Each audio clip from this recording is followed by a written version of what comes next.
चर्चा हम शुरू करते हैं देवगुरु बृहस्पति से।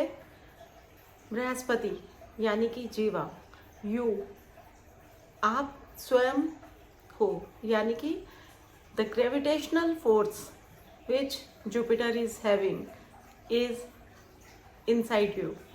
जहाँ पे भी देवगुरु बृहस्पति होते हैं हमारे जन्म पत्री के अंदर, वो जो घर है वहाँ पे ग्रेविटेशनल पुल बहुत ज़्यादा होता है। और देवगुरु बृहस्पति जब भी अपना स्थान परिवर्तन करते हैं, राशि परिवर्तन करते हैं, तो उनका महत्व इसलिए भी बढ़ जाता है क्योंकि इनकी जो दृष्टियाँ हैं उन्हें अमृतमयी दृष्टियाँ कहा जाता है। और मैक्सिमम 3 घर, पंचम स्थान, सप्तम स्थान और नवम भाव, इन तीनों को ही वो दृष्टि संबंध से आशीर्वाद देते हैं, बढ़ाते हैं। हाँ, अगर ये पॉजिटिव हाउसेस हैं तो इनके बढ़ने से मनुष्य को, जातकों को लाभ पर्याप्त मात्रा में होता है। और अगर ये प्रतिकूल भाव हैं तो इनके बढ़ने से ऑब्वियस है कि हमारे जीवन के अंदर नेगेटिव एनर्जीज बढ़ती हैं या स्ट्रगल आ जाती है। तो कहा जाता है कि जब भी देव गुरु बृहस्पति अपनी जगह बदलेंगे और जिस घर में जाएंगे वहाँ की जो एनर्जीज है वो उन्हें कंफर्टेबल एक्ट करने देंगी या डिस्कम्फर्ट में रखेंगी, तो इसका बहुत ज़्यादा इम्पैक्ट होता है। दूसरी चीज़ जो हमेशा समझ में आती है वो है कंजंक्शन। देवगुरु बृहस्पति जिस राशि में प्रवेश कर रहे हैं, कालपुरुष कुंडली की वो प्रथम राशि है, अग्नि तत्व की राशि है। और यहाँ की जो अग्नि है उसे रॉ अग्नि कहा जाता है, यानी कि ये इम्पल्सिव नेचर की फायर है। एग्रेशन यहाँ पे रहता है और हर चीज़ को जल्दबाजी में करने की एक इच्छा रहती है। और राहु जो है, it is already a planet which is called amplifier, जिसको हर चीज़ को मल्टीप्लाई करना है, एम्पलीफाई करना है और उसको शॉर्टकट्स पसंद है, उसको हर चीज़ बहुत जल्दबाजी में चाहिए। जब देवगुरु बृहस्पति कंजंक्शन की फॉर्म में राहु के साथ में आएंगे, प्रेजेंट होंगे, तो किस तरह के योग घटित होंगे, किस तरह के फल जो है हर लग्न के जातक को मिलेंगे, आज उसके ऊपर हम ध्यान देंगे। और सबसे बड़ी बात है कि देवगुरु बृहस्पति राहु के साथ कंजंक्शन में तो होंगे ही, और कुंभ राशि में शनि विराजमान होकर शतभिषा नक्षत्र में अब जा चुके हैं और वहाँ से वो तीसरी दृष्टि से गुरु को कंट्रोल करेंगे। अब जो गुरु हैं वो कहीं ना कहीं थोड़ी सी डिस्कम्फर्ट तो महसूस करेंगे ही, क्योंकि एक तरफ राहु, एक तरफ शनि और बीच में फंसे हुए गुरु, यानी कि फिलॉसफी और धर्म के बारे में कुछ लोग बहुत ज़्यादा कट्टरपंथी बिहेव करने वाले हैं। एग्रेशन आपको हर कम्युनिटी में दिखाई देगा, क्योंकि जब भी गुरु जीवा फायर साइन में आता है और राहु उसको एम्प्लीफाई करता है तो हमारा जो संयम है, हमारे जो धैर्य है, इसको कहीं ना कहीं खराब जरूर करता है, इम्पैक्ट जरूर करता है। तो हम लोगों को अब प्रैक्टिस करने की ज़रूरत रहेगी कि किस तरह से हमने संयम के साथ में निर्णय लेने हैं। और कितना भी कोई प्रोवोक करे, कितना भी कोई धर्म के बारे में बोले, हमें इन सब चीज़ों से दूर रहना है, कट्टरवादी नहीं बनना है और धर्म को धर्म के तरीके से ही हमको समझने की ज़रूरत रहेगी। जबकि हम एग्रेसिव होकर कई चीज़ों को ख़राब कर सकते हैं सोसाइटी में, हमें उनसे दूर रहना है। तीसरी चीज़ जो इस पर्टिकुलर टाइम पे रहेगी, क्योंकि जो गुरु ग्रह हैं ये ऑक्सीजन के कारक हैं, जब भी राहु की संगत में होंगे तो कहीं ना कहीं हमारे को लंग्स और सांस से जुड़ी हुई जो समस्याएं हैं, ब्रीदिंग से जुड़े हुए जो इश्यूज हैं, ब्रोंकाइटिस है, एस्थमा है, लंग्स जो है हमारे, उनको ये प्रभावित करने वाला है। तो जो इस तरह का सफोकेटिंग माहौल रहेगा, इस समय में सबसे ज़्यादा जो ज़रूरत होगी उस अवेयरनेस की रहेगी जो कि हेल्थ की है, यानी कि हमें अपनी लाइफस्टाइल के ऊपर वर्क करने की ज़रूरत होगी। और मेरा इस वीडियो को बनाने का जो पर्पज़ है वो भी यही है कि हम इस 12 महीने के बृहस्पति ग्रह के, देवगुरु बृहस्पति के बिहेव को और उसके इम्पैक्ट को अंडरस्टैंड करके ही अपने लाइफस्टाइल को शेप अप करें। हमें एक नियम बनाना पड़ेगा, हमें अपने लाइफस्टाइल में एक्सरसाइज को लेके आना है। डीप ब्रीदिंग, प्राणायाम हम लोगों के लिए बहुत ज़्यादा ज़रूरी हो जाएगा। अगर हम डीप ब्रीदिंग करते हैं, प्राणायाम करते हैं, तो हम कहीं ना कहीं गुरु ग्रह की जो एनर्जीज हैं उनको नियंत्रित कर लेते हैं, या गुरु की एनर्जीज को हम बढ़ा देते हैं। और जब वो बढ़ जाएंगी तो जो नेगेटिव इम्पैक्ट क्रिएट करने वाले प्लैनेट्स हैं वो अपने आप से अपने दुष्प्रभाव नहीं दे पाएंगे हम लोगों के जीवन में। तो ये एक तरह से वो समय रहेगा जब पे हमें जागरूक होना है अपने हेल्थ के बारे में, अपने लाइफस्टाइल के बारे में। तो गुरु की एनर्जी जब हम अपने जीवन में बढ़ा देंगे तो ऑब्वियसली हम लोगों के जीवन के अंदर जो गुरु के संचार के समय के पॉजिटिव इम्पैक्ट होंगे वो आने शुरू हो जाएंगे। गुरु जो है ये हमारी विस्डम का कारक है। गुरु हम लोगों की लाइफ में धन, संपत्ति, ऐश्वर्य, लग्जरी और प्रॉस्पेरिटी और ग्रोथ को लेके आता है, क्योंकि जब हम सोच समझ से और अच्छी नियत से, अच्छे इंटेंट से कार्य करते हैं तो उसके रिजल्ट्स भी हमेशा पॉजिटिव ही होते हैं। In next 12 months how Jupiter is going to behave in our life, it will going to make you aggressive and you have to fight that aggression with your patience. Lifestyle change कीजिए, patience रखिए। कोई भी बात बोलने से पहले आप उसको 10 बार सोचें तो आप इन सब चीज़ों को अवॉइड कर सकते हैं। कफ का भी कारक है गुरु, और गुरु ग्रह जो है ये जब भी किसी की लाइफ में महादशा, अंतर्दशा की फॉर्म में भी आता है तो कुछ ना कुछ कफ से जुड़े हुए इश्यूज को बढ़ा देता है। तो हमें प्राणायाम तो रेगुलर अपने नियम में रखना ही है आने वाले 12 महीने तक। अब हम बात करते हैं डिफरेंट लग्ना की, यानी कि मेष से लेके मीन राशि तक।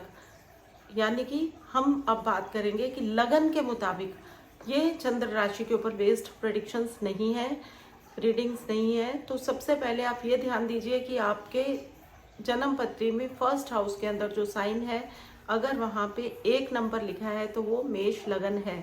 मेष लगन वालों के लिए, क्योंकि ये ट्रांजिट उनके लगना में ही होने जा रहा है, तो ग्रेविटेशनल जो पुल होगा that will be in the first house. ये एक ऐसा समय रहेगा जब हम अपने अंदर बहुत सारी उथल पुथल महसूस करेंगे, यानी कि कभी हम छोटी सी बात से इम्पेशेंट हो जाएंगे और उस चीज़ को हासिल करने के लिए हम में जो एक जल्दबाजी होगी वो हमें इरिटेट कर सकती है, परेशान कर सकती है। लेकिन मेष राशि में होने के करके पंचम स्थान के ऊपर इसकी जो दृष्टि जाएगी गुरु की, वो एक पॉजिटिव दृष्टि है। और इस दृष्टि के चलते पंचम स्थान यानी कि संतान आपकी जो होगी, उससे जुड़े हुए जो मामले होंगे, जो उनसे जुड़े हुई उनकी लाइफ की अचीवमेंट्स होंगी, वो आपको हैप्पीनेस जरूर देंगी। पंचम स्थान नई क्रिएटिविटी का भी स्थान है और लक्ष्मी स्थान भी कहा जाता है। तो कहीं ना कहीं लक्ष्मी यानी कि धन के आगमन के लिए आपकी जो क्रिएटिविटी है वो वर्क कर जाएगी, यानी कि जो आपके एफर्ट्स होंगे वो आपको रिजल्ट्स जरूर देंगे। पास्ट लाइफ, पूर्व जन्म के पुण्य जागृत हो जाएंगे और इस समय में आपकी नॉलेज जो है वो राइट प्लेस के ऊपर यूज़ करने से आपको 100% श्योर रिजल्ट्स मिलेंगे। 9th हाउस, बच्चों के बच्चे, उनसे संबंधित भी अगर आप इस आयु के हैं, आयु वर्ग के हैं, तो बच्चों से आगे बच्चे यानी कि ग्रैंड चिल्ड्रन आपके, उनकी भी लाइफ के अंदर बहुत पॉजिटिव इवेंट्स होने की संभावनाएं बन रही हैं। आप लोग अगर अभी अनमैरिड हैं तो हो सकता है आपके रिलेशनशिप में कोई एक ऐसा व्यक्ति जुड़ने वाला है जिससे आपके प्रेम संबंध हो जाएंगे और वो प्रेम संबंध आगे चल के आपके जीवन में एक सकारात्मक रुख ले सकते हैं, आपको प्रणय सूत्र यानी कि शादी के बंधन में भी बांध सकते हैं। तो ये वो समय है जब आप अपने लाइफ के अंदर बहुत अच्छे अच्छे पॉजिटिव मैनिफेस्टेशंस लेके अपने जीवन को शेप अप कर सकते हैं। 11वें घर से शनि लग्न को देखेंगे तो कहीं ना कहीं आप अपने आप को ये महसूस और इस तरह से फंसा हुआ भी कई बार महसूस करेंगे कि आपके जो कार्य हैं वो डिलेड हैं, आपके कार्य समय पे नहीं हो रहे, आपको एक कार्य के लिए 2 एफर्ट्स डालने पड़ रहे हैं। लेकिन ultimately this is going to be a very good positive transit of Jupiter for you who are born in Aries लग्ना। तो केंद्र के अंदर जैसे मैंने पहले कहा कि गुरु अगर राहु के साथ में है तो आपको ये एक नई विचारधारा देंगे, आपकी जो विजडम होगी उसको आप नए तरीके से और नई एनर्जी के साथ में आप उसको समझेंगे और उसको आप अपनी लाइफ के अंदर इम्प्लीमेंट और चैनल करेंगे। तो ये एक तरह से बहुत पॉजिटिव ट्रांजिट है एरीज लग्न के लिए। केवल उनको इम्पेशेंट नहीं होना है, धैर्य रखना है। कई बार अगर फर्स्ट टाइम आपको सक्सेस नहीं मिलती है तो आप सेकेंड ट्रायल जरूर दें। टॉरस लग्न यानी कि वृषभ लग्न, इन लोगों के लिए ये जो गोचर है ये होने जा रहा है उनके 12वें घर के अंदर, और वहाँ पे देवगुरु बृहस्पति राहु के साथ में है। तो कहीं ना कहीं फॉरेन से आपके संबंध बनने वाले हैं, विदेश की धरती से आपके संबंध जुड़ने वाले हैं, कोई ना कोई निवेश आप वहाँ पे करने वाले हैं, या वहाँ से धन के स्रोत जो हैं, रिसोर्सेज जो हैं वो आपके जनरेट होने की संभावनाएं बहुत प्रबल हो जाएंगी। लेकिन आपको, क्योंकि वहाँ पे एरीज का साइन होने की वजह से कहीं ना कहीं आपको छटपटाहट ये रहेगी कि कार्य जल्दी हो, जबकि थोड़ा विलंब से होंगे। लेकिन श्योर शॉट है कि विदेश का संबंध आपके लिए प्रॉफिटेबिलिटी दिखाएगा। पंचम स्थान के ऊपर पंचम दृष्टि इनकी जो रहेगी 4th हाउस पे रहेगी, तो जो इन्वेस्टमेंट होगी या घर से दूर जाके आपकी एक सेटलमेंट ये दिखाता है, या ये भी दिखाता है कि बार बार आपको शॉर्ट ट्रेवल करना पड़े या लॉन्ग जर्नीज करनी पड़े, जिसमें आप अपने घर के कंफर्ट से थोड़ा सा बार बार दूर चले जाएंगे। लेकिन क्योंकि पॉजिटिव दृष्टि रहेगी और छठे घर के ऊपर भी दृष्टि रहेगी, तो कहीं ना कहीं से आपको लोन्स मिलने में भी सुगमता रहेगी। लोन कितना लेना है वो आपके अपने ऊपर, अपने निर्णयों के ऊपर डिपेंड करेगा, क्योंकि बहुत ज़्यादा अगर आप लोन ले लेते हैं तो भी उसको चुकाने के लिए आपको बहुत मेहनत करनी पड़ेगी। इसलिए सोच समझ के लीजिए, लेकिन सुगमता से आपको मिल जाएंगे लोन्स। लेकिन हेल्थ को लेके कुछ समस्याएं आपको झेलनी पड़ सकती हैं। अगर आप किसी कंपटीशन में हैं या आपका कोई लीगल मैटर चल रहा है तो वो आउटकम आपको पॉजिटिव ही देगा, लेकिन हो सकता है थोड़ा देरी से दे। सितंबर तक क्योंकि राहु गुरु के साथ रहेंगे, तो राहु का जो प्रभाव है ये एम्पलीफाई भी करता है, अधीरता भी देता है, और 12वें घर के अंदर खर्चे भी बताता है, और देवस्थान भी है। तो कहीं ना कहीं आप देव स्थानों पे भी ट्रेवल कर सकते हैं, वहाँ पे भी आप विजिट कर सकते हैं।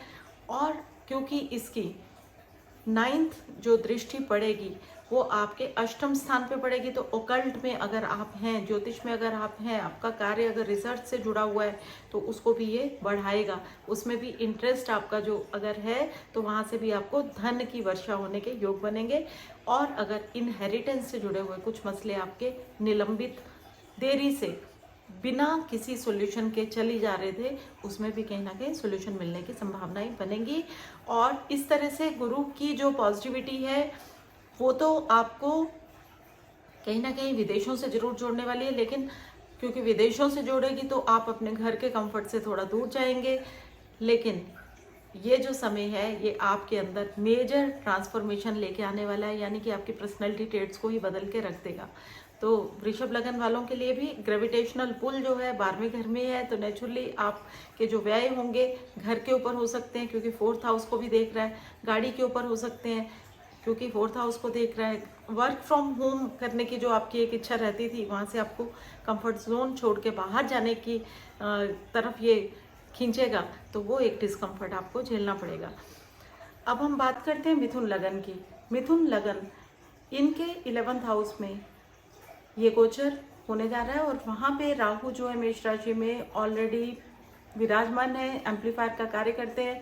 नेटवर्क सर्कल यानी कि एक नया प्लेटफॉर्म आप लोगों के लिए वेट कर रहा है, जहाँ पे आपका नेटवर्क सर्कल जो है बहुत बड़ा होने जा रहा है, और नए लोगों के कनेक्शंस जो होंगे आपके जीवन के अंदर, उनकी वजह से इसकी जो दृष्टि तृतीय भाव और सप्तम दृष्टि पंचम भाव के ऊपर पड़ रही है, और जो 9वीं दृष्टि गुरु की 11वें घर से सप्तम स्थान पे पड़ रही है, ये आपके जीवन के अंदर लक्ष्मी योग को तो बहुत प्रबलता से लेके आ रहे हैं। यानी कि नए धन स्रोत इन्हें ये खोल रहा है, इनकम के नए जो वेन्यूज हैं वो आपके जीवन के अंदर खुलने वाले हैं। आप अप्रैल मिड से ही इन चीज़ों को अपने जीवन में घटित होने का एक अनुभव जो है देखेंगे। आप पाएंगे कि आपके जीवन में बहुत लंबे समय से आप जिन चीज़ों को चाहते थे वो अनायासी होनी शुरू हो गई हैं, जिनके लिए आप प्रयत्नशील थे, क्योंकि 3rd हाउस आपके एफर्ट्स हैं। आपके एफर्ट्स जो हैं उनके भी फ्रूट्स आपको अब मिलेंगे। आपके अनुज यानी कि सिबलिंग्स उनके जीवन के अंदर अगर कोई अवरोध चल रहे थे, उनके जीवन के भी कुछ इवेंट्स अगर अभी तक रुके हुए थे, उनमें भी उनको सफलताएं मिलेंगी आपके ग्रहों की वजह से। तो एक हैप्पीनेस, एक मंगल कार्य आपके पड़ोसियों के घरों में भी आपको देखने को मिलेंगे, वहाँ से भी आपको इनवाइट आ सकते हैं। पंचम स्थान क्योंकि हमारा लक्ष्मी स्थान है, तो लक्ष्मी के योग तो खोलेगा ही, पर आपकी क्रिएटिविटी को बढ़ा देगा। आप अपने जीवन में क्रिएटिव तरीके से लक्ष्मी को क्रिएट करेंगे। पास्ट जो बोलते हैं कि पूर्व जन्म के पुण्य, उनके फल जो हैं आपके जीवन में सडन इवेंट्स को कराएंगे। अगर आप बहुत लंबे समय से किसी से एक्सप्रेस नहीं कर पा रहे अपनी रुचि या रुझान उसके बारे में, उसके प्रति, तो आप एक नए रिश्ते में बन सकते हैं, जिसको हम प्रेम बंधन कहते हैं, यानी कि लव अफेयर आपका स्टार्ट हो सकता है अगर आप इस आयु भाग के हैं। अगर आप नई कोई चीज़ को लेके मंत्र साधना करना चाहते हैं, तो आप मंत्र शक्ति को भी सिद्ध कर सकते हैं। किसी न किसी मंत्र साधना को आप इस समय में अगर शुरू करेंगे तो आप पूर्णतया सफल हो जाएंगे। पूरे 12 महीने आपके पास में, आप इसे प्रैक्टिस कीजिए, आप पाएंगे कि आप इसमें सफल हो रहे हैं। और अगर आप किसी पार्टनरशिप में हैं तो न्यू कोलैबोरेशन हो सकते हैं। प्रॉपर्टी जो है उनकी मर्ज करके भी आप प्रॉफिटेबिलिटी कर सकते हैं अपने जीवन के अंदर, या आप पुरानी प्रॉपर्टीज़ को सेल ऑफ करके नई इन्वेस्टमेंट्स करके अपने जीवन के अंदर एक निवेश को बिल्कुल सेव कर सकते हैं, सुरक्षित कर सकते हैं। 7वां घर क्योंकि स्टेटस को भी दिखाता है और आपके फॉरेन ट्रेवल से भी जुड़ा हुआ है, तो विदेश यात्राएं आपके जीवन में अगर बहुत समय से रुकी हुई हैं तो वो शुरू हो जाएंगी। तो इस तरह से विवाह सूत्र में भी आप अगर विवाह योग्य हैं और बहुत समय से वेट कर रहे हैं कि कब शादी होगी, तो इस समय में आप एक्सपेक्ट कर सकते हैं कि आपके मंगल कार्य जो रुके हुए थे वो पूर्णतया इस वक्त होने की संभावनाएं प्रबल हो चुकी हैं। तो मिथुन लगन वालों के लिए एक्सेप्शनली गुड समय है, बहुत अच्छा समय है। कर्क लगन के जातकों के लिए दशम स्थान में गुरु का गोचर होने जा रहा है। राहु वहाँ पे पहले से ही विराजमान है, तो बहुत सारी इरिटेबिलिटी वर्क प्लेस के ऊपर जो बहुत लंबे समय से चलती चली जा रही थी, जिसके चलते कर्क लगन के जातक जो हैं बहुत ज़्यादा परेशान और एग्रेशन में थे, या उनका जो मन था वो विचलित उन्हें महसूस हो रहा था, किसी भी तरह से कहीं पे भी कंटेंटमेंट फील नहीं हो रही थी। तो अब वो समय है जब उनके जीवन के अंदर प्रमोशंस होंगे, अथॉरिटी मिलेगी, स्टेटस उनका बढ़ेगा और नए तरीके से वो अपना कार्यभार संभालेंगे। और क्योंकि इसकी दृष्टि पंचम दृष्टि द्वितीय भाव पे पड़ेगी, तो जो पैसों की समस्याएं बहुत लंबे समय से चल रही थी, जो अनियमित एक सेविंग्स आप निकाल के खर्चे कर रहे थे, तो कहीं ना कहीं धन की स्थिति में सुधार हो जाएगा। धन जो है वो दोबारा से सेव होने की तरफ आप पहला कदम बढ़ाना शुरू कर लेंगे। और इसकी जो सप्तम दृष्टि है वो क्योंकि 4th हाउस पे पड़ेगी, तो कहीं ना कहीं आप अपने घर के कंफर्ट से बाहर निकलोगे, या जहाँ पे आप अभी हो वहाँ से आपको मूव करना पड़ सकता है, एक ये प्रोबेबिलिटी आपकी बनेगी। और अगर हम बात करते हैं कि इसकी छठी दृष्टि कहाँ पे है, 9th दृष्टि कहाँ पे है, तो वो छठे घर पे होगी। तो 6th हाउस जो है ये हमारे रोग हैं, ऋण हैं और शत्रु हैं। तो हमारे जो डेट्स हैं वो तो हम आसानी से इस समय में, क्योंकि दृष्टि है तो बढ़ाएगा, तो हमारे लोन्स को बढ़ा सकता है, हो सकता है हम किसी पर्पस से लोन ले लें, लेकिन रोग को भी बढ़ाएगा। तो हमें अपने हेल्थ को लेके थोड़ा सजग रहना है, अपने लाइफस्टाइल को लेके थोड़ा सजग रहना है, क्योंकि अगर हम ध्यान देंगे और अपने शत्रुओं को कैसे मैनेज करना है उसमें अगर हम पेशेंटली डील करेंगे और थोड़ा सा प्रैक्टिकलिटी के साथ अप्रोच करेंगे, इमोशनल जो एक बेंट होता है कर्क लगन का उससे हटके रहेंगे, तो हम बहुत आराम से इस प्रमोशन वाले पीरियड को, इस चेंज को और ऑफिशियली स्टेटस को हम एंजॉय कर पाएंगे। सिंह लगन की अगर हम बात करते हैं, तो सिंह लगन के लिए ये जो चेंज होने जा रही है या जो गोचर होने जा रहा है, ये 9th हाउस में होने जा रहा है। 9th हाउस आपका जो है भाग्य स्थान है, और भाग्य स्थान बहुत गुरु अपने ही घर में, यानी कि जो पुल है, ग्रेविटेशनल पुल है, ये अपने ही घर में हो रहा है। और कहीं ना कहीं ये पिता के स्वास्थ्य के लिए अच्छा समय नहीं रहेगा, क्योंकि अपने तीसरे घर से, तीसरा घर जो है उस पे सप्तम दृष्टि पड़ेगी। तो सप्तम दृष्टि जब पड़ेगी तो पिता के हेल्थ को लेके चैलेंज ये जरूर देगा। सिंह लगन वालों के लिए इस समय में अपने गुरुओं की जो ब्लेसिंग्स हैं उनको अपने साथ लेके चलने की बहुत ज़्यादा आवश्यकता है, क्योंकि जितना ज़्यादा वो अपने गुरु तुल्य या पिता तुल्य लोगों का आशीर्वाद लेंगे, उनके जीवन के अंदर पॉजिटिविटी आएगी। उनके जीवन के अंदर जो कारोबार या कार्यस्थल से जुड़ी हुई नौकरी पेशा अगर हैं तो नौकरी से जुड़ी हुई जो समस्याएं चली जा रही हैं उनका समाधान इस समय में जरूर मिलेगा। और ये वो समय रहेगा जब अगर हम पंचम दृष्टि की बात करते हैं तो लगन को देखेगा। स्वास्थ्य में अगर किसी भी तरह की थोड़ा सा लो फील कर रहे थे, बहुत लंबे समय से बहुत सारे ऐसी चीज़ें थी जिनको सॉल्यूशंस नहीं मिल रहे थे, तो ये समय है जिसमें आप अपने लाइफ में अपने हेल्थ के करेक्शंस कर पाएंगे। तो वो जो एक पॉजिटिविटी है हेल्थ को लेके ये जरूर देगा और आपके अंदर ईगो को भी बढ़ाएगा। ईगो बढ़ेगी तो आप कहीं ना कहीं कोई गलती ना कर बैठें, तो उसके बारे में आपने खुद ही वर्क करना है। वो आपके ऊपर डिपेंड करता है कि आपने किस तरह से इस ट्रांजिट को लेना है। जब लाइफ में चीज़ें अच्छी होनी शुरू हो जाती हैं तो हमारे अंदर ईगो स्वयं ही आ जाती है, और अगर हम ग्राउंडेड रहते हैं तो हमारी चीज़ें हम उनके जो फल हैं उनको अच्छे से एंजॉय कर सकते हैं। अगर हम बात करेंगे कि इसका जो 9th एस्पेक्ट है वो कौन से घर पे आएगा, तो वो आएगा पंचम स्थान के ऊपर। अगर पंचम स्थान पे आएगा तो कहीं ना कहीं नॉलेज में वृद्धि करेगा। आप कोई अपग्रेडिंग के लिए न्यू नॉलेजेबल कोर्सेज कर सकते हैं, या आपको जो ज़्यादा लाभ मिलेगा वो टीचिंग में मिलेगा। आप किसी के बहुत अच्छे कंसल्टेंट भी बन सकते हो और आपके दिए हुए सॉल्यूशन से लोगों को 100% हीलिंग मिलेगी, उनको 100% रिजल्ट्स मिलेंगे। और ये घर क्योंकि हील भी करता है तो आप अपने आप को ऐसा महसूस करेंगे कि अगर आपने किसी को आशीर्वाद भी दे दिया तो आपका आशीर्वाद फल रहा है। तो आप लोगों के लिए अच्छा सोचिए, अच्छा कीजिए, ताकि इन रिटर्न आपकी लाइफ में भी अच्छे फल घटित हों। और अगर पंचम स्थान की बात करते हैं और आप बड़े दिनों से संतान की चाह में थे, तो संतान होने के, फैमिली मेंबर नए आने के, जुड़ने के, आपके साथ भी सहयोग बनने की संभावनाएं बन जाएंगी। इसके बाद अगर हम बात करेंगे कन्या राशि की, कन्या लगन की, सॉरी राशि की नहीं लगन की हम बात कर रहे हैं, तो लगन से अगर हम बात करते हैं तो ये जो गोचर होने जा रहा है ये होने जा रहा है अष्टम स्थान के अंदर। 8वां घर ओकल्ट का भी है, इनहेरिटेंस का भी है, इन-लॉज का भी है। और कुछ ही समय के बाद में क्योंकि राहु जो है वो यहाँ से निकल के सप्तम भाव सितंबर में चले जाएंगे, तो एक तरह से 2023 जो है ये आप अगर शादीशुदा हैं तो इन लॉज के साथ आपके मतभेद को बढ़ाएगा।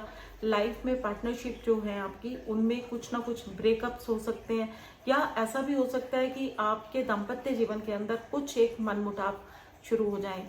तो आपको बैलेंस क्रिएट करना है, पेशेंस रखनी है, और अगर कोई मसले हैं तो उनको आराम से निपटाने की कोशिश करनी है। और इस गोचर के चलते अगर हम बात करेंगे कि अष्टम स्थान है तो 8वें घर से वो पंचम दृष्टि किस घर के ऊपर डालेगा, तो नेचुरली उसकी जो पंचम दृष्टि होगी 11th हाउस के ऊपर होगी। तो आपसे जो बड़े लोग होंगे उनके लाइफ में पॉजिटिविटी को लेके आएगा, आपके नेटवर्क सर्कल को बढ़ाएगा, आपके सोशल कनेक्शंस बढ़ेंगे, एक आपको मजबूत प्लेटफॉर्म मिलेगा जहाँ से आप अपना नाम जो है लोगों तक अपना पहुँचा सके। उस सेंस में ये बहुत एक पॉजिटिव ट्रांजिट है। अगर हम बात करते हैं कि ये कौन से घर के ऊपर इसका 9th एस्पेक्ट आएगा, तो 9वीं दृष्टि इसकी आएगी 4th के ऊपर। तो कहीं ना कहीं नया घर, नई गाड़ी लेने के संयोग बनेंगे, बहुत अच्छे योग ये दिखा रहा है। तो इस तरह से कुछ एक पॉजिटिव होती हैं चीज़ें, कुछ एक नेगेटिव होती हैं, लेकिन क्योंकि सप्तम दृष्टि दूसरे घर के ऊपर आ रही है तो फैमिली मेम्बर्स, कुटुंब के अंदर कुछ ना कुछ अच्छी घटनाएं भी घटित होंगी। हो सकता है कि आपके जो फैमिली मेम्बर्स हैं उनका आपको सहयोग मिलना शुरू हो जाए। तो जो एक्सपोर्ट सिस्टम है वो तो अच्छा बन जाएगा, लेकिन हेल्थ को लेके जो इश्यूज़ हैं उनको भी आपको थोड़ा सा ध्यान देने की ज़रूरत रहेगी, क्योंकि कहीं ना कहीं कन्या लगन वालों के लिए 8वां घर डिस्टर्बेंस जरूर क्रिएट कर सकता है, क्योंकि आयु को भी ये कहीं ना कहीं प्रभावित करता है। तो कन्या लगन इन लोगों के लिए क्योंकि 8th हाउस में ये गोचर राहु का, गुरु का हो रहा है, तो कहीं ना कहीं ये सीक्रेसी का भी हाउस है, अंडरग्राउंड जो वर्क होते हैं उनका भी है। जैसे कि छुपे हुए जितने भी कार्य हैं, विजिलेंस के कार्य हैं, जो आपकी जो डिटेलिंग में आपकी इनकम्स को निकाल लेना, यानी कि रॉ से जुड़े हुए जितने मसले होते हैं या सीबीआई के जो इवेंट्स हैं, ये सब भी 8th हाउस से देखे जाते हैं। 8th हाउस जब भी एक्टिव होता है तो बहुत ज़्यादा स्ट्रॉन्ग प्रोबेबिलिटी कुछ केसेस में बन सकती है as per there other combinations की आपके लाइफ में कोई सीक्रेट अफेयर भी शुरू हो जाए जो कि हिडन हो। तो ये जो अफेयर होगा इससे भी आपको स्ट्रेस आ सकता है और इसके एक्सपोज होने के भी चांसेस बन जाते हैं, तो आपको थोड़ा केयरफुल रहना होता है इस समय में। और क्योंकि 8th हाउस से जो पंचम दृष्टि पड़ेगी वो क्योंकि आपके 12th हाउस के ऊपर पड़ती है, तो 12th हाउस जो है वो हमारी हॉस्पिटलाइजेशन भी है। तो कई बार हम अपनी हेल्थ और एक वरी वाली नेचर हमारी ऐसी बन जाती है कि हमको बार बार फ्रिक्वेंटली विजिट करना पड़े हॉस्पिटल को और अपने ट्रीटमेंट्स के लिए हमें वहाँ जाके जो है विजिट करना पड़े। तो कहीं ना कहीं कन्या लगन वालों के लिए पॉजिटिव के साथ साथ में ये ट्रिकी पीरियड भी है, ध्यान देने की ज़रूरत है। और अगर हम लॉयर हैं या डॉक्टर्स हैं तो हमारे लिए बहुत अच्छा टाइम है। कोई हमारा रिसर्च वर्क है जिसको हम समझ सकते हैं कि उसकी हमारी अप्रिसिएशन हो गई या हमको उसके लिए अवार्ड मिल गया, रिवॉर्ड मिल गया, तो एक तरह से इस चीज़ को हमें कैसे लेना है, कैसे देखना है। और सीए जो होंगे लोग उनके लिए भी अच्छा समय है। तो बेसिकली ये लग्न के जो जातक हैं उनको अपने हेल्थ इम्यूनिटी के ऊपर ज़रूर वर्क करना है। बाकी चीज़ें तो गुरु जो है उसके अमृत दृष्टि जहाँ जहाँ पड़ेगी वहाँ वहाँ उनको फ़ायदा होगा ही होगा। 12वां घर फॉरेन ट्रेवल का भी है, तो हो सकता है कि फॉरेन जर्नीज शुरू हो जाए आपकी, या डिस्टेंट लैंड तक आपको जाना पड़े। पर्पस कुछ भी हो सकते हैं, रिसर्च वर्क हो सकता है, आपकी साधनाएं हो सकती हैं, अध्यात्म हो सकता है, स्पिरिचुअल ग्रोथ हो सकती है, कुछ भी हो सकता है। तुला लगन के जातक जो होते हैं इनके क्योंकि सप्तम स्थान में ये ट्रांजिट होने जा रहा है। सप्तम स्थान हमारी पार्टनरशिप्स का है। या तो हमारी जो एक रेस्टलेसनेस रहेगी वो ये रहेगी कि अब हमको पेशेंटली डील नहीं करना है किसी भी पार्टनरशिप को, और जो भी लाइफ में चाहिए वो इमीडिएट चाहिए। और वो जल्दबाजी जो है कई बार हमारे लिए नुकसानदायक होती है कई डिसीजंस में। तो बिजनेस में थोड़ा सा पेशेंटली अगर हम डील करेंगे, बहुत ज़्यादा जल्दी में नहीं रहेंगे, तो शायद हम अचीव कर लें सक्सेस। क्योंकि तुला लगन है तो तुला लगन का जो बेसिक कॉन्सेप्ट होता है वो होता है अपने बिजनेस को बढ़ाना या पब्लिक अपीयरेंस के ऊपर वर्क करना, या जो हमारा पर्सपेक्टिव होता है वो ये होता है कि लोग हमको इस तरह से देखें, इस तरह से जज करें। और बेसिकली ये एक ट्रेडर की राशि है, तो ये रेस्टलेस रहते ही रहते हैं। अगर हम तुला की बात करते तो 11वें घर के ऊपर पंचम दृष्टि पड़ेगी। 11वां घर जो हमारे से एल्डर लोग होंगे या हमारी इच्छा पूर्ति है उसका घर है, तो नेचुरली हमको प्लेटफॉर्म मिलेगा, नेटवर्क सर्कल हमारा अच्छा हो जाएगा। कम्युनिकेशन स्किल की वजह से हम नए लोगों को अट्रैक्ट कर लेंगे, जोड़ लेंगे। बस थोड़ा सा इम्पेशंस जो है वो डिस्टर्ब कर सकती है, तो इम्पेशंस के ऊपर आपको वर्क करना है, अपने पेशेंट रहने की प्रैक्टिस करनी है, तो आपको सक्सेस मिलेगी। अब बात करते हैं कि इसकी जो सप्तम दृष्टि है लग्न के ऊपर है, तो लग्न के ऊपर गुरु की दृष्टि हमेशा ही अच्छी मानी जाती है। नेचुरली आप अपने हेल्थ को लेके थोड़ा सा कॉशियस हो जाएंगे, आप एक्सरसाइज रिजाइन के ऊपर वर्क करेंगे, जिम जाएंगे या जॉगिंग करना शुरू कर देंगे, नेचर के साथ अपना टाइम स्पेंड करेंगे। और तीसरे घर के ऊपर जब बात आती है तो आपके एफर्ट्स जो होंगे वो थोड़े से बढ़ जाएंगे।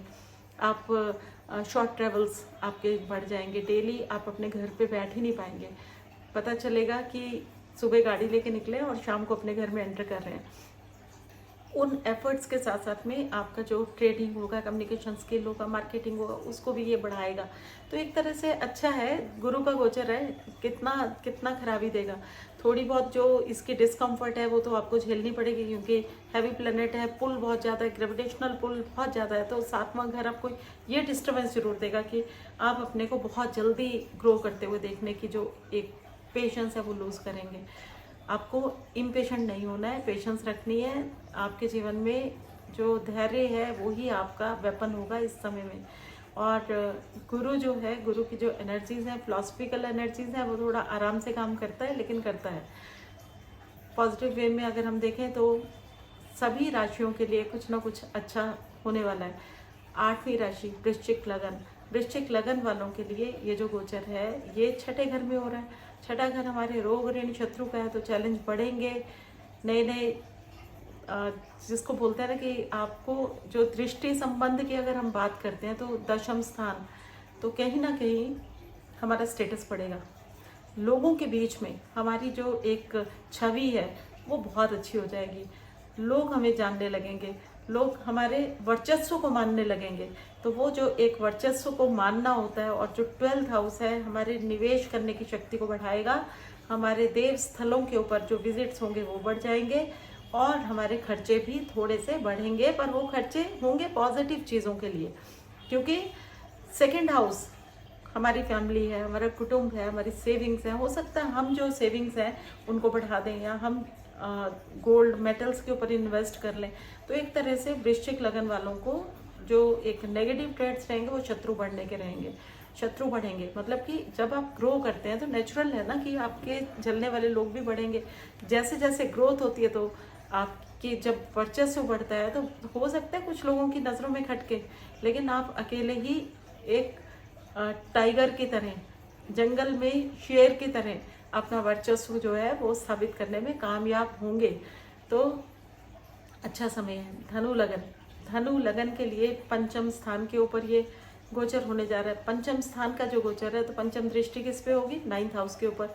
भाग्य स्थान, फॉरेन ट्रेवल को बढ़ाएगा। अगर आप स्टूडेंट हैं तो आप विदेश चले जाएंगे पढ़ने के लिए, और अगर आप अपग्रेडिंग के लिए कुछ भी लर्निंग करना चाहते हैं, धर्म के बारे में जो आपका एक एंगल है सोचने का कि धर्म क्या है, तो वो उसमें भी कोई रेनोवेशन आप करेंगे। कुछ नए तरीके से आप धर्म के बारे में लोगों को जागरूक करेंगे। आपको सिर्फ कट्टरपंथ की तरफ नहीं जाना है, आपको अवेयरनेस लानी है अपने अंदर। आपके लिए ये जो गोचर है ये बहुत ज़्यादा पॉजिटिविटी लेके आ रहा है, क्योंकि इसकी जो सप्तम दृष्टि है वो 11वें घर के ऊपर पड़ने वाली है। जब सप्तम दृष्टि 11वें में पड़ेगी तो आपकी संतान जो है हो सकता है पढ़ाई के मामले में विदेश चले जाए, आपसे दूर चली जाए। आपके जो इसकी नवम दृष्टि की अगर हम बात करेंगे तो नवम दृष्टि इसकी लग्न के ऊपर पड़ेगी, तो सेहत के मामले में आपको सुधार महसूस होगा। अगर लंबे समय से कोई एक डिजीज को क्योर करने के लिए आप मेडिकेशन पे हैं तो हो सकता है मेडिसिन कम हो जाएं या मेडिसिन पूरी तरह से छूट जाएं। तो ये एक पॉजिटिव रिजल्ट्स हैं इस गोचर के। पंचम स्थान नॉलेज का है, पूर्व पुण्यों का है, तो आपके घर में संतान से जुड़े हुई चीज़ों में भी कुछ एक पॉजिटिविटी, कुछ एक हैप्पीनेस, कुछ एक अच्छी न्यूज़ आपको सुनने को मिल सकती है। और अगर आप भी किसी तरह से सूर्य भगवान की उपासना करते हैं, मंत्र सिद्धि करने में बिलीव करते हैं, तो ये समय है जब आप मंत्र साधनाएं कर सकते हैं।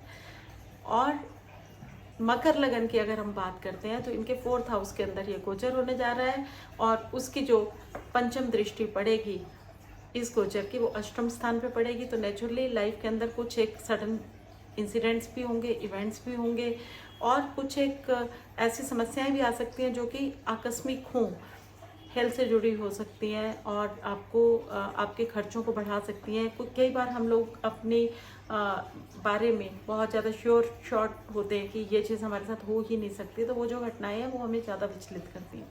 इसके अलावा सप्तम दृष्टि क्योंकि 10th हाउस पे पड़ेगी तो वर्क वाइज तो हम ग्रो करेंगे ही करेंगे मकर लगन के जातक,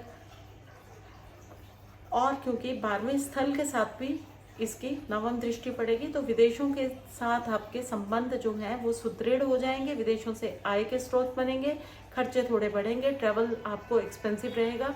विदेशों के अंदर जाके अगर आप निवेश करने की इच्छा रखते हैं बहुत लंबे समय से तो ज़रूर करें, क्योंकि यही एक तरीका है कि आपके लॉसेस को ये कम कर देगा। तो मकर लगन वालों के लिए भी थोड़ा सा चैलेंजिंग है, क्योंकि 4th हाउस घर के अंदर का पीस जरूर डिस्टर्ब रहेगा, क्योंकि आप वहाँ पे थोड़ा डिस्कम्फर्ट महसूस करेंगे, क्योंकि राहु वहाँ पे है, गुरु वहाँ पे है। क्या तो आप चाहेंगे कि रेनोवेशन करें, या चाहेंगे कि ये चीज़ अच्छी नहीं है इसमें चेंज लेके आएँ, तो वो जो एम्पलीफाई करेगा ना गुरु के रिजल्ट्स को 4th हाउस में, तो वो थोड़ा डिस्कम्फर्ट की तरफ भी जा सकता है। अब हम बात करते हैं कुंभ लगन की। कुंभ लगन के जातकों के लिए, क्योंकि ये जो गोचर होने जा रहा है ये 3रे घर में होने जा रहा है, गुरु का गोचर। 3रे घर में राहु की प्रेजेंस है, राहु 3रे घर में बहुत अच्छे रिजल्ट्स देता है, और गुरु अगर साथ में आ गए, गुरु का यमरण करण स्थान है, मरण कारण इसलिए कि यहाँ पे गुरु जो है उसको सफोकेशन महसूस होनी शुरू होती है, क्योंकि वो अपने तरीके से काम करता है। वो बहुत ज़्यादा चीज़ों को डिटेलिंग करके, उनको प्रायोरिटाइज करके, ऑर्गेनाइज करके काम नहीं कर सकता। उसको जब मन करेगा वो तब काम करेगा। तो यहाँ पे क्योंकि मरकरी की एनर्जी ऑलरेडी रहती है थर्ड हाउस में, तो वो कहीं पे डिस्कम्फर्ट में आ जाएगा। अब हम इसकी पंचम दृष्टि की अगर हम बात करते हैं, तो तीसरे घर से जो पंचम दृष्टि पड़ेगी वो पड़ेगी सप्तम स्थान के ऊपर, सातवें घर के ऊपर। अब सातवें घर के ऊपर जब पंचम दृष्टि पड़ेगी तो कहीं ना कहीं हमारे पार्टनरशिप्स को, नए कोलेब्रेशंस को हमारे जीवन के अंदर ये लेके आएगा, और वो पार्टनरशिप्स फ्रूटफुल रहेंगे, और हमें बहुत ज़्यादा उनके ऊपर वर्क करने की भी ज़रूरत रहेगी ताकि ये लॉन्ग टर्म तक हमें प्रॉफिटेबिलिटी दें। अब हम सप्तम दृष्टि की बात करेंगे तो गुरु का घर जो है अपने घर को वो देखेगा, तो भाग्य स्थान यानी कि हमारी जो एक धर्म के बारे में आस्था है, जो विश्वास है, उसको बढ़ाएगा। हमारा गुरुओं के प्रति जो एक मोह है उसको ये डेवलप करेगा, और हमारी इच्छा रहेगी कि हम अपने आप को नए कोर्सेज में पढ़ने के लिए एनरोल करवाएं, या हम विदेशों में जाएं, फॉरेन ट्रैवल करें, अपग्रेड करें अपने आप को। तो वो सब चीज़ों की जो इच्छाएं हमारी बड़े लंबे समय तक हमारे दिल के अंदर दबी हुई हैं, उनको भी ये जागृत करेगा। 11वां घर, नए प्लेटफॉर्म ढूंढना, नए दोस्त बनाना, नए लोगों के साथ जुड़ना, बड़े बड़े NGOs के लिए वर्क करना, या ऐसी सोशल एक्टिविटीज़ को करना, ये सब चीज़ें हमारी लाइफ में बढ़ जाएंगी, या हम इन चीज़ों की तरफ, हमारा आकर्षण जो है वो हमें अपने आप से प्रेरणा देगा कि हम इन चीज़ों को अपने लिए स्टार्ट कर लें। तो एक तरह से अच्छा है। मीन लगन के लिए अगर हम बात करते हैं तो मीन लगन के जातकों के लिए द्वितीय भाव में ये गोचर होने जा रहा है। दूसरा घर वाणी का है। वाणी में एग्रेशन के ऊपर कंट्रोल करने की ज़रूरत रहेगी। धन को तो बढ़ाएगा ही, एम्पलीफायर है, और नए रिसोर्सेज आप लोगों के जीवन में आएंगे। सिर्फ वाणी के ऊपर नियंत्रित कीजिए, और अपने खान पान के जो तरीके हैं उनको थोड़ा सा अच्छा कीजिए, सुव्यवस्थित कीजिए, व्यवस्थित कीजिए, ताकि सेहत ठीक रहे। क्योंकि वहाँ से जो पंचम स्थान है वो हमारा जो पड़ेगा वो पड़ेगा 6th हाउस। तो हमारे जो डेट्स हैं आसानी से हमें मिल जाएंगे, लोन हमारे सेंक्शन कर देंगे गवर्नमेंट, बैंक्स भी जिन संस्थाओं से हम लेना चाहेंगे, फंड करने वाले लोग हमारे पास आके हमें कम इंटरेस्ट पे लोन जो है वो ऑफर करने शुरू कर देंगे। लेकिन कहीं ना कहीं हेल्थ को लेके चैलेंज आएंगे। हेल्थ का आप ध्यान दीजिए। हेल्थ के चैलेंज आपके खान पान के व्यवहार से कंट्रोल हो सकते हैं। आपके एग्रेशन को आप कंट्रोल करेंगे तब आपका हेल्थ ठीक रह सकती है। शत्रु आपकी लाइफ में जो बढ़ेंगे उन्हें आप एंजॉय कीजिए, उनको आप फेस कीजिए, फाइट कीजिए अपनी प्रैक्टिकलिटी से, अपनी सोच से, अपने थॉट से, अपने बिहेवियर से। तो बात करते हैं कि इसकी जो नवम दृष्टि है वो कहाँ पे पड़ने जा रही है। तो सप्तम दृष्टि से तो ऑकल्ट के घर को ये, 8वें घर को ये एक्टिवेट करने वाला है। अगर आप ज्योतिष से जुड़े हुए हैं तो आपको बहुत ज़्यादा इसमें सफलताएं मिलेंगी। आप ज्योतिष के थ्रू पैसा भी कमाएंगे, और अपने जो आपकी रिसर्च वर्क है, जो आपका रिसर्च है, वो आपको नेम देगा, रिकॉग्निशन देगा, और आप कुछ ट्रांसफॉर्मेशन फील करेंगे अपने अंदर। आपके पर्सनैलिटी ट्रेट्स के अंदर, अपने बोलने के तरीके के अंदर आपके जो ट्रांसफॉर्मेशन होगा बहुत इम्पैक्टफुल होगा। इसलिए उसके ऊपर आप जरूर वर्क कीजिए। और आपका दशम स्थान आपके स्टेटस को बढ़ाने वाला है। नवम दृष्टि से गुरु जो है आपके दशम स्थान को सपोर्ट करने वाले हैं। तो आपका जो कद है समाज के अंदर वो निखर के आएगा, बढ़ के आएगा। उस सूर्य की तरह होगा कि लोग कहीं से भी आप निकल जाएं, आपकी पर्सनैलिटी को नकार नहीं सकते। आपको जरूर देखेंगे, सल्यूट करेंगे, और बोलेंगे एक बार कि ये कौन है जो यहाँ से अभी निकल के गया। मतलब आप नहीं चाहते हुए भी लोगों की नज़र में होंगे। तो शत्रुओं का होना तो लाजमी है। तो आप अपने गुरु के इस गोचर को किस तरह से समझते हैं, किस तरह से लेके चलते हैं, कैसे इसको अंडरस्टैंड करते हैं। क्योंकि राहु तो गुरु के साथ कंजंक्शन में है, लेकिन राहु इज एम्पलीफायर, और जब गुरु की एनर्जी वहाँ पे आती है उसको भी तो एम्पलीफाई करेगा, आपकी विजडम को भी तो बढ़ाएगा।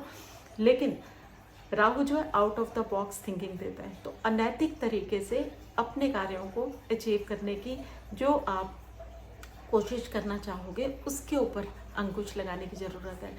नैतिक तरीकों से अगर आप प्रयास जारी रखेंगे, अपनी पेशेंस को बनाए रखेंगे, एरीज साइन की जो रॉ एनर्जी है फायर की, उसको आप काबू करना सीख लेंगे, उससे भी आप कुकिंग कर पाएंगे, तो आप अपने जीवन को एक पर्याप्त मार्गदर्शक बन के कंट्रोल में ले सकते हैं। यानी कि ये जो गुरु है, ये आने वाले 1 साल के अंदर आपको राजा बना सकता है, क्योंकि 3 घर पंचम दृष्टि, सप्तम दृष्टि, नवम दृष्टि, उन घरों को ये अमृत दृष्टि से बढ़ाएगा, और सबसे पावरफुल दृष्टि होती है इसकी 9th। तो आप देखिए कि गुरु की एनर्जीज को आप कैसे एक्टिवेट करते हैं।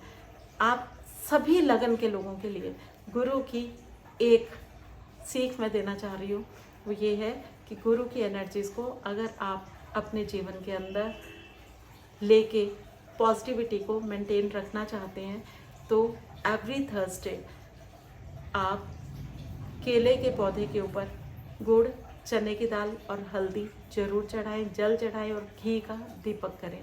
और जो घी का दीपक है वो गाय के घी से करें, तो आपको पूरा साल गुरु ग्रह जो है अमृत वर्षा से मालामाल कर देंगे।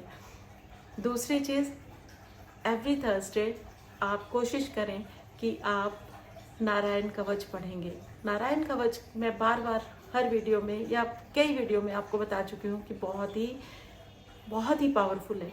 तो नारायण कवच के लिए भगवान विष्णु का ध्यान करते हुए आपको ओम विष्णवे नमः इस मंत्र का उच्चारण करना है। उसके बाद एक माला करने के बाद में आपको ओम नमो नारायणाय नमः मंत्र का उच्चारण करना है। ओम नमो नारायणाय, इसके बाद आपने ओम नमो भगवते वासुदेवाय।